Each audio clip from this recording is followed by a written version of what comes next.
O Senhor esteja convosco. Ele está no meio de nós. Proclamação do Evangelho de nosso Senhor Jesus Cristo, segundo São Lucas.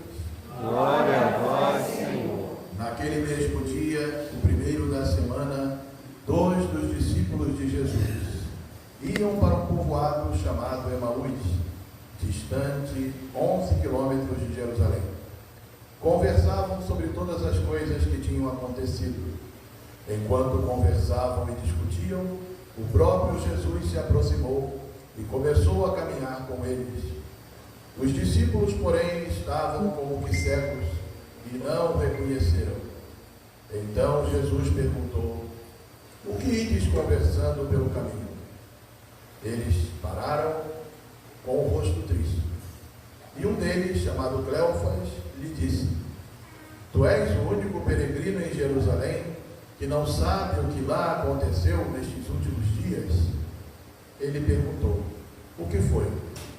Os discípulos responderam: o que aconteceu com Jesus o Nazareno, que foi um profeta poderoso em obras e palavras, diante de Deus e diante de todo o povo. Nossos sumos sacerdotes e nossos chefes o entregaram para ser condenado à morte e o crucificaram. Nós esperávamos que ele fosse libertar Israel, mas apesar de tudo isso, já faz 3 dias que todas essas coisas aconteceram. É verdade que algumas mulheres do nosso grupo nos deram um susto. Elas foram de madrugada ao túmulo e não encontraram o corpo dele. Então voltaram dizendo que tinham visto anjos e que estes afirmaram que Jesus está vivo. Alguns dos nossos foram ao túmulo e encontraram as coisas como as mulheres tinham dito. A ele, porém, ninguém ouviu.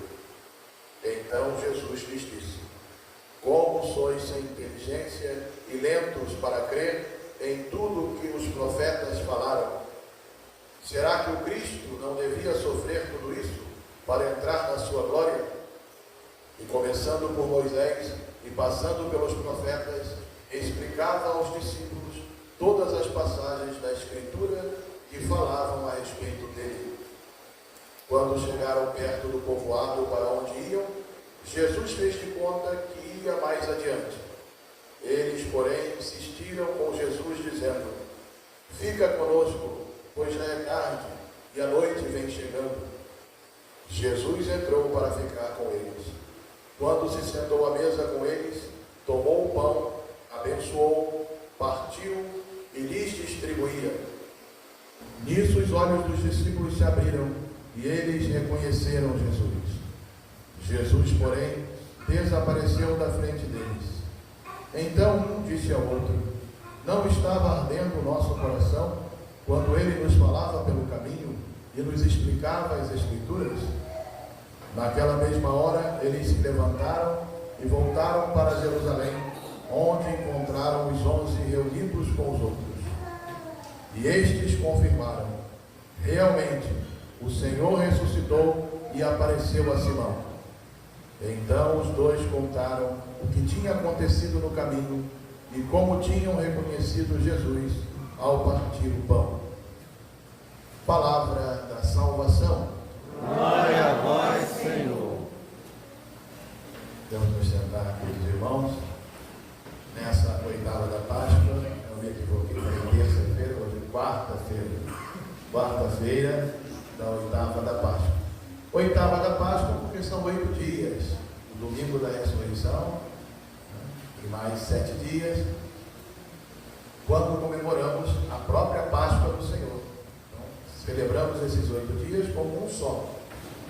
Então, estamos celebrando hoje como se fosse um domingo, o único domingo da ressurreição. Por isso, oitava da Páscoa. E celebramos com a cor branca, porque é a cor da ressurreição de Cristo, a cor da Páscoa, para esse período. E celebramos ainda pelo nosso padroeiro, comemorando nesta semana, então, o seu exemplo de fé, o seu exemplo de amor, sua fidelidade. Fé tem tudo a ver com fidelidade. Por isso a raiz de fidelidade é fides, que é fé em latim. Fidelidade vem de fé. Então, por que Santo Expedito foi fiel? Porque teve a sua fé profunda em Cristo, a sua fé sólida, uma conversão verdadeira, e por isso se tornou um soldado de Cristo, não um soldado mais do mundo, nem das forças políticas, nem das forças humanas, um soldado da fé, um soldado da graça de Deus, e combateu o bom combate, dando a vida pela fé, sendo um mártir, indo contra o próprio império que perseguiu os cristãos. Assim aconteceu também com São Jorge, que foi também um soldado do Império Romano, na época de Diocleciano, e se converteu à fé cristã, e não aceitou que o cristianismo fosse perseguido pelo imperador, se voltou contra o imperador, foi preso, assim como também Santo Expedito, e deu a vida por Jesus, foi mártir. Por isso, a cor dos dois é a cor vermelha, a cor do martírio, a cor do derramar o sangue por amor a Jesus. Ser tão fiel a Jesus a ponto de dar a própria vida. Santo Expedito sendo depois também decapitado. E a marca de Santo Expedito, qual é? A fidelidade e o ato de coragem e de amor a Deus, hoje, que aparece na imagem de Santo Expedito, né, na estátua sacra, a palavra odie, né, que significa hoje, contra a tentação do demônio que dizia para ele, depois, crais, amanhã. E aí ele diz não ao amanhã e diz, hoje eu tenho que ser fiel a Deus, não é amanhã. Amanhã você vai acertar sua vida na igreja, amanhã você vai se converter, amanhã você vai mudar a sua postura, vai abrir seu coração, amanhã você vai procurar a oração. Essa é a tentação demoníaca. E Santo Expedito diz o quê? Hoje, isso está limpezando o corpo, né? Que significa a tentação do amanhã, Braz. E diz, hoje é que eu tenho que servir a Deus. Então assim vamos seguir nosso padroeiro também. Não deixar para amanhã o trabalho que a gente tem que fazer por amor a Deus. Não deixar para amanhã o nosso sim de conversão ao Senhor. Não deixar para amanhã a boa obra que temos que fazer aqui na própria capela, na própria igreja, salgando e iluminando o bairro inteiro, porque a igreja não é o templo, embora o templo seja muito importante, e graças a Deus cada vez está mais caprichado, está evoluindo cada vez mais, mas não é o templo mais importante, aqui é a capela, é a comunidade, e a comunidade não é só o povo da igreja, é todo o bairro, é toda a cidade. Salgarmos e iluminarmos a comunidade. Essa comunidade tão querida, comunidade da Rosa, comunidade de Santo Expedito. Então, ser sal da terra e luz do mundo, exemplo do padroeiro. Não deixar para amanhã, não deixar para depois, agora, hoje. Como exemplo também do nosso Papa Francisco, que hoje já está no céu, já para interceder por nós. Pedimos pelo descanso eterno dele nessa missa. Cumpriu bem a missão, nunca deixava para depois. Era naquele momento, assumindo e enfrentando as missões da igreja, com humildade, simplicidade, misericórdia, compreendendo a todos e dialogando com todos. Então também outro exemplo forte nessa semana, nosso Papa Francisco, tão fiel ao Senhor e tão humilde, tão servo dos servos de Deus, que é o título mais bonito do Papa. Servus servorum Dei, servo dos servos de Deus. Se nós somos os servos de Deus, todos os cristãos, o Papa é o servo dos servos, aquele que, como Jesus disse, sendo o primeiro, é o que serve a todos. Essa é a hierarquia da nossa Igreja Católica. Quem quiser ser o primeiro, seja o último e o servo de todos. Por isso o Papa é o servo dos servos. E agora o Espírito Santo vai iluminar para ser escolhido um outro servo da igreja, um outro servo de todo o povo de Deus, para continuar os trabalhos bonitos, os trabalhos importantes, pastorais do nosso querido Papa Francisco. Então, grandes exemplos nesta semana nós temos. O primeiro modelo, é claro, tem que ser quem? O próprio Cristo. Cristo é o homem perfeito, Deus feito homem, que nos dá todo o caminho da salvação. Então, seguir a Cristo em primeiro lugar. E por que esses irmãos seguiram a Cristo? Seguir também os exemplos deles. De Santo Expedito, nosso padroeiro. De São Jorge, celebrado também na memória de todos. Do Papa Francisco, que tem toda essa semana de celebrações por ele, por causa da sua Páscoa. Aliás, são 9 dias de orações e missas contínuas na intenção do Santo Padre. Depois a igreja vai se preparar para estar no conclave dos cardeais, com a luz do Espírito Santo, escolhendo o próximo chefe dos apóstolos, o próximo sucessor de Pedro, com quem devemos ter sempre comunhão. Não podemos ser católicos sem comunhão com o nosso Papa,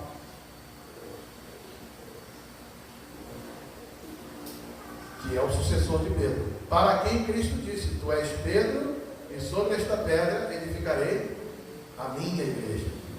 Então a igreja de Cristo é edificada sobre o Papa, sobre o Pedro. Ontem o sucessor de Pedro era Francisco, amanhã será outro. Nossa igreja está com a sé vacante agora, né? A vacância, não tem autoridade máxima agora, mas daqui a pouco terá. E nós temos que ter comunhão com o sucessor de Pedro. Ontem, anteontem, era Bento XVI, um pouco mais para trás, São João Paulo II, São João Paulo I. São João Paulo I vai ser canonizado ainda, não é ainda. João Paulo I. Mas daqui a pouco já é um santo também.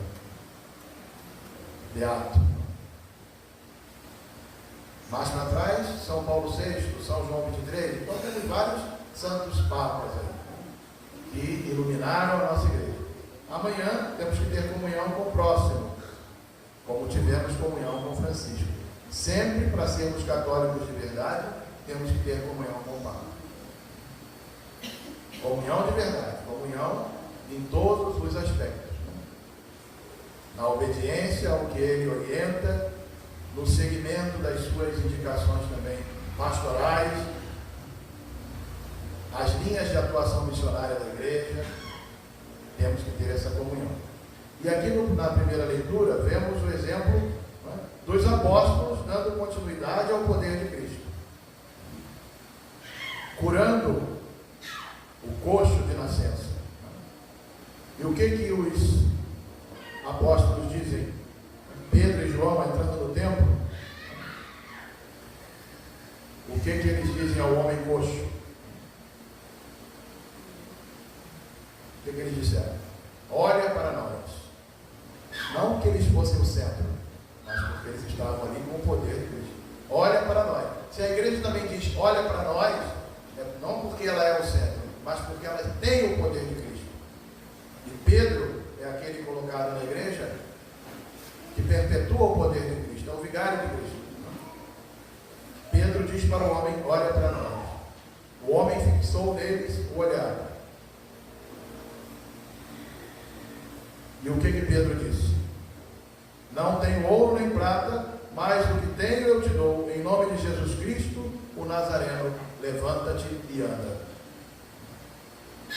Pedro oferece o poder de Cristo, curador, libertador. Deu àquele homem de novo a possibilidade de andar. Levanta-te e anda. E aquele homem se levantou. Então, assim, quando fazemos a obra de Deus, o poder de Deus é curador e libertador, não só para nós, mas para os outros que olham para nós. Quem segue a Cristo tem que ter as condições de se colocar também como canal dessa graça, caminho para que as pessoas se curem, para que as pessoas se libertem. Então vamos ser imitadores de Cristo, vamos ser imitadores dos homens de Deus, das mulheres de Deus, aqueles e aquelas que transmitem esse poder. Pedro não era o centro, mas tinha o poder daquele que poderia curar, daquele que curava e libertava. E aqui uma expressão que ele usa: ouro e prata não tenho. Igreja não é para ter ouro e prata. Ouro e prata não tenho. Esse é o espírito original que o Papa Francisco dizia da igreja. A igreja, fundada por Cristo, não detém ouro nem prata, mas detém sim o poder de curar e libertar. Não só o corpo, o homem coxo, o cego, o surdo, mas a alma, o espírito. Ouro e prata não tenho, mas o que eu tenho eu te dou. Em nome de Jesus Cristo, levanta-te e anda. E o homem saiu levantado. Então a igreja que busca ouro e prata não é a de Cristo. É uma igreja que está no horizonte ainda materialista, material. Deus não precisa de ouro e prata. Ele que criou tudo isso. A única coisa que Deus quer é o nosso coração, o nosso livre-arbítrio, dizendo sim a Ele. Esse é o ouro que Deus quer e que Ele ainda não tem. Só terá se nós dissermos sim a Ele, obedientes e humildes. Esse é o ouro e a prata que Deus quer.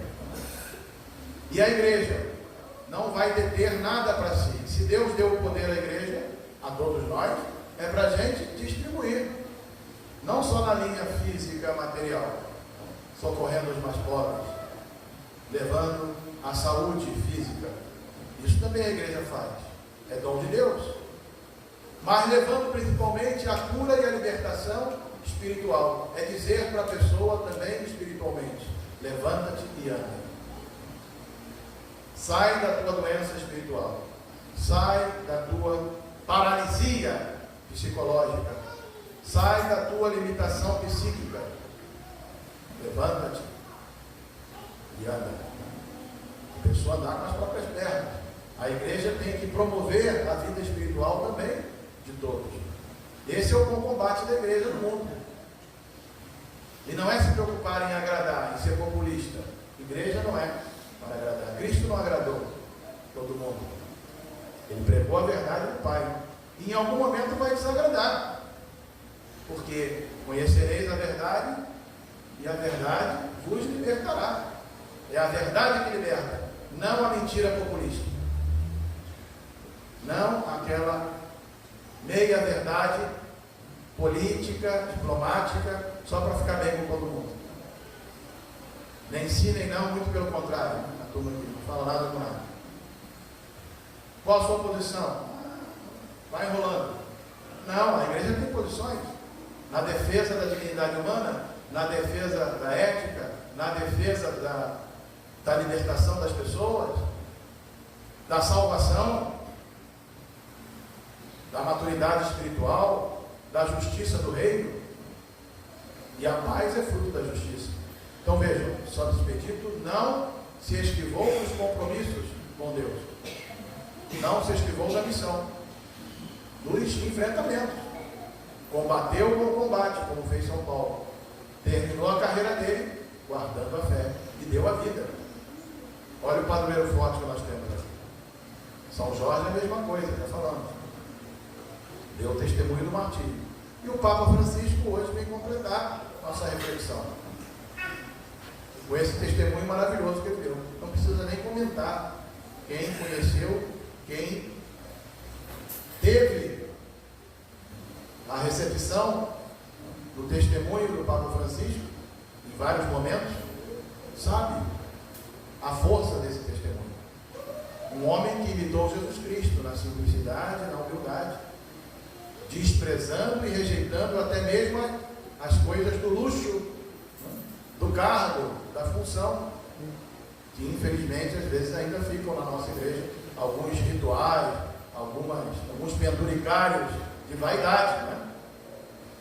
Dentro da própria estrutura às vezes material, estrutura cerimonial, né? Algumas coisas que até entram nos rituais, coisas mais de vaidade do que de espiritualidade. Isso ele foi cortando, foi tirando essas gorduras que são acúmulos do pensamento humano, que é pequeno. O pensamento humano é pequeno. É afirmação de poder, é afirmação do ego, é distinção de pessoas. Às vezes, com a própria veste se faz uma distinção de pessoas. Né? Você usa isso, não usa aquilo. As vestes litúrgicas, as vestes na própria igreja, a forma de se colocar. Deus não quer essa discriminação. Somos todos iguais. Isso o Papa Francisco veio nos mostrar, recordando o que Cristo ensinou. Ele não colocou mensagem nova nenhuma. Ele recordou a boa nova do Cristo, que é o exemplo do próprio Jesus. Celebramos na Semana Santa como que Jesus entrou em Jerusalém. Quem está acordado aí pode responder. Está todo mundo acordado, né? Como? Sobre o jumentinho, né? O burrinho, o jumentinho, né? Isso mesmo. Montado no jumento. Era dele o jumento? Não, pediu emprestado. Sobre o jumento emprestado. Vocês celebraram aí no ano, nós celebramos. Nem o jumento ele tinha, pediu emprestado. E ele, Jesus, é o rei, mas não é rei desse mundo. Por isso não tinha carruagem de ouro, de prata. Se fosse fazer hoje, não, se é o rei, tem que ter uma carruagem de prata. Espera aí, Jesus, nós vamos ver o ouro para colocar aqui. A almofada tem que ser assim, toda vermelhona, bonitona, bordada com fios de ouro. Os homens fazem isso, a mediocridade dos homens. E Jesus responderia o quê? Como o Papa Francisco muitas vezes respondeu: o reino não é deste mundo. O reino que o Pai quer anunciar e que Cristo anuncia não é deste mundo. O meu reino não é deste mundo. Isso é para as coisas dos homens. E as missões da igreja não são para autoafirmação. O Papa não é um monarca acima de todos. Ele é, como nós falamos, o servo dos servos de Deus. Então o Papa Francisco mostrou isso. Sem palácio. O Papa vai morar na casa de hospedagem, Casa Santa Marta, onde se hospedaram todos. Foi isso que o Papa Francisco fez, até o final. Dispensou lá o palácio, que era um prédio, uma parte inteira só para o Papa. Até psicologicamente, ele falava, não tem vocação para isso. É uma coisa psicológica, não dá para ficar sozinho. E quis ficar com a comunidade. Então, um homem de comunidade, como Cristo, um homem de comunidade. E morou na casa Santa Marta, até o final. A capela onde ele foi velado, primeiro, né? A primeira parte que recebeu o seu corpo ali, né? A capela da Santa Marta. Não foi depois que foi para a Basílica de São Pedro. Agora, hoje.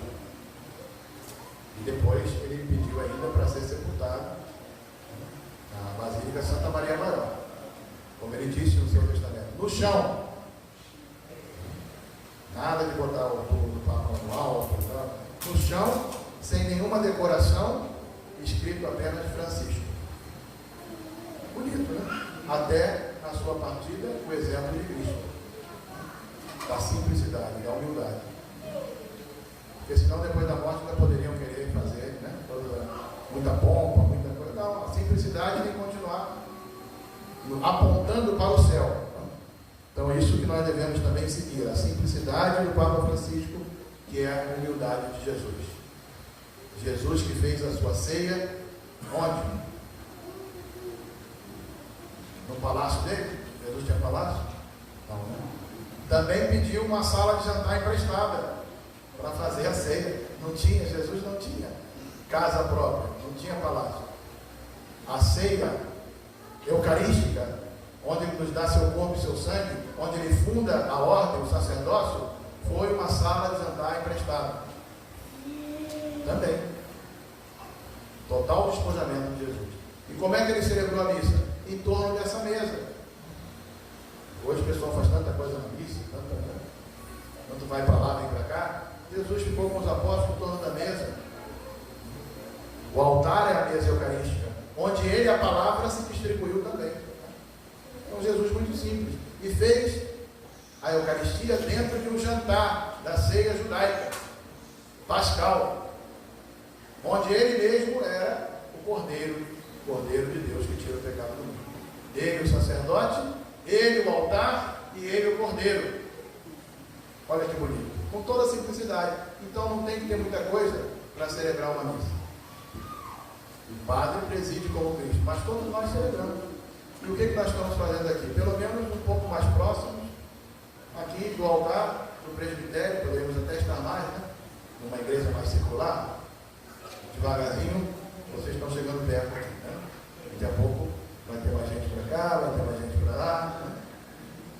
Porque o altar é o centro de uma família, né? Jesus funda a Eucaristia e a igreja numa família de apóstolos.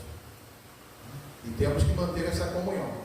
Mais do que tudo, a missa é comunhão. E por isso que temos que participar de todos os momentos da missa. Não é só de uma parte ou outra. Porque tudo é a mesma ceia eucarística. Tudo é a mesma partilha da palavra. Então, participar da missa inteira. E absorvermos, bebermos dessa graça do Cristo. Palavra do Cristo e Eucaristia. Exulte o coração dos que buscam o Senhor. É o salmo de hoje. Que possa exultar nessa semana nosso coração. Por buscarmos o Senhor. Por sermos curados também por Ele. Como o coxo da primeira leitura. Né? Que foi curado e começou a andar. Que nós possamos também ser curados por Jesus. Buscando a Jesus sempre. Que possamos começar a andar. Andar espiritualmente. Andar com as próprias pernas. Para conduzirmos outros irmãos também para a salvação. E por fim, aqui o Evangelho tão bonito de hoje, né, dos discípulos de Emaús. Todo mundo conhece esse Evangelho também, né? Caminharam com Cristo sem ânimo, sem saber que o Cristo era o próprio ressuscitado, né? Um companheiro de viagem que foi com ele, explicando as coisas e renovando a fé daqueles que estavam desesperançados. Nós temos que ser peregrinos da esperança, como nos propõe o Papa neste ano, né? Jubileu da esperança.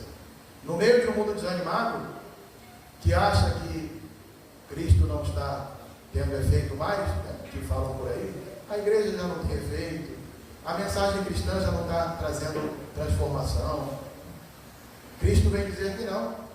E ele diz para nós o quê? Como sois sem inteligência e lentos para crer em tudo que os profetas falaram. Na época eram os profetas. Agora é a igreja. A igreja tem uma mensagem viva de um Cristo vivo ressuscitado, de um Deus transformador, que nos faz também sermos mensageiros dessa renovação. Sal da terra e luz do mundo. Peregrinos da esperança. Num mundo desesperançado, temos que ser sementes de esperança. Testemunhas da esperança e dizer: Cristo está vivo e mais operante do que nunca. Está transformando sim, mas não de fora para dentro, não a parte de fachada da sociedade. Está transformando de dentro para fora, movendo os corações, convertendo as pessoas. Nossa missão então é semear sempre confiando no poder desta presença que é o próprio Cristo. Jamais desanimar achando que tudo acabou. Como os discípulos de Emaús, nós pensávamos que ele fosse libertar Israel, mas agora já faz 3 dias, nada aconteceu. Morreu mesmo. Só faltaram falar isso. Acabou. E Jesus disse: não, nada acabou, está só começando. É a força da ressurreição, que significa a força da renovação da sociedade. Onde houver um cristão com fé, será ele um círio pascal a iluminar a sociedade inteira. E sobre isso fala também São João Paulo II, né? Muito grande apóstolo da nossa igreja. Se ficarmos sozinhos com a verdade da fé, devemos permanecer para sermos sinais para todos, para aqueles que em algum dia quiserem encontrar a verdade. quiserem encontrar a mensagem de salvação. E a gente tem mania de ir junto com a maioria, né? Ah, a sociedade está pensando assim, como é que a sociedade está pensando? Então vamos pensar junto? Vamos concordar com a maioria? Não. O cristão, às vezes, e na maioria das vezes, será a minoria. Será não a massa, mas será o fermento da massa. Não será a comida toda, mas será o tempero, o sal. O sal não é a maior parte da comida, mas sem o sal a comida não serve. Todo mundo sente a diferença. O cristão é uma coisa. Ele não precisa ser a maioria no mundo, mas ele precisa ter o sabor. Pode ser um grupo pequeno. Os apóstolos eram 12. Jesus começou com 12. E como a coisa foi se multiplicando? Porque tinha sabor, porque tinha identidade, porque tinha fidelidade. Lembra como nós começamos a falar, né? A fé vem da mesma raiz de fidelidade. Aliás, fidelidade vem da mesma raiz de fé, né? Fides, em latim. Então, não podemos ter fé sem fidelidade. E fidelidade rima com felicidade. Quem é fiel será feliz. Quem não é fiel, não adianta depois fazer maquiagem, porque não vai ter felicidade não. Isso pode ser na família, isso pode ser no trabalho, pode ser na vocação, isso pode ser na vida social, isso pode ser em qualquer lugar. Se não tiver fidelidade aos propósitos fundamentais, não haverá felicidade depois. Não haverá realização. A igreja cumprirá sua missão, quanto mais for fiel ao Senhor ressuscitado. Pouco importa se ela é minoria ou se ela é maioria. Porque às vezes nós nos entusiasmamos com estatística. Muita gente, que agora os cristãos cresceram, os católicos cresceram, tem mais de 1 milhão e não sei quanto, tem mais não sei quanto. Tá, mas isso são números. E como é que são feitas as estatísticas? Muitas vezes com o registro do batismo. Quantos batizados nós temos aqui na nossa paróquia, frequentando? Então não é só o número, né? O número é bem grande de batizados, mas quantos realmente seguem e praticam? A maioria dos batizados, tchau. Os pais que levam, né? Batizados com criança, os pais trazem só para batizar e vai embora. Mas lá consta, tantos cristãos a mais, tantos batizados a mais. Mas ser cristão é só ser batizado? Então, se nós formos ver, estatisticamente, o número dos que vivem o cristianismo é bem menor, é muito pequeno. Certo? Temos que, então, caprichar no testemunho, na fidelidade. Não só ficarmos olhando as estatísticas. As estatísticas são relativas. Na verdade, vivemos muitas vezes na sociedade um ateísmo chamado prático. Ou seja, dizer que é cristão com a boca, mas depois viver como um ateu, viver como materialista. Isso é uma grande parte da sociedade. Até brigam pela doutrina, pela teoria do cristianismo, mas depois vivem como pagãos. Exemplo disso: um querendo matar o outro, um querendo brigar com o outro, um odiando o outro, discursos de ódio e práticas de ódio. Isso não representa uma vivência cristã. Violência, egoísmo. Quantos se dizem cristãos, mas não são solidários nem com a própria família? Que cristianismo é esse? Então não precisamos nos basear em estatística. Temos que nos basear em testemunho. Estamos sendo fiéis? E qual o grupo fiel com que Cristo pode contar nessa igreja? Da Ródia, Santo Expedito, de Macabu, da região, Macaé. Com quem Jesus pode contar de verdade, na prática? Como missionários, peregrinos da esperança, cristãos que realmente dão testemunho, para deixar um legado, como o Papa Francisco nos deixou, como o Santo Expedito nos deixou. Até hoje celebramos. E temos uma comunidade o tendo como padroeiro, porque deixou seu testemunho. Como São Jorge deixou um legado. Então a fidelidade é que vai salgar, não só o seu tempo, porque durante muitos e muitos anos seremos ainda marcados pelo pontificado do Papa Francisco, pelo seu testemunho. Ele morreu, mas sua obra não. E ele está vivo ainda junto com Jesus agora, com Nossa Senhora, que ele tanto amou, né? E ama, com os outros santos e anjos. E sua obra continua. Nossa missão é dar continuidade agora, né? Então fiquemos com esses exemplos e vamos continuar a nossa fé com fidelidade. Creio em Deus Pai Todo-Poderoso, Criador do céu e da terra, e em Jesus Cristo, seu único Filho, nosso Senhor, que foi concebido pelo poder do Espírito Santo, nasceu da Virgem Maria, padeceu sob Pôncio Pilatos, foi crucificado, morto e sepultado, desceu à mansão dos mortos, ressuscitou ao terceiro dia, subiu aos céus, está sentado à direita de Deus Pai Todo-Poderoso, donde há de vir a julgar os vivos e os mortos. Creio no Espírito Santo, na Santa Igreja Católica, na comunhão dos santos, na remissão dos pecados, na ressurreição da carne, na vida eterna. Amém. Façamos agora nossas preces, entregando a nossa vida a Deus.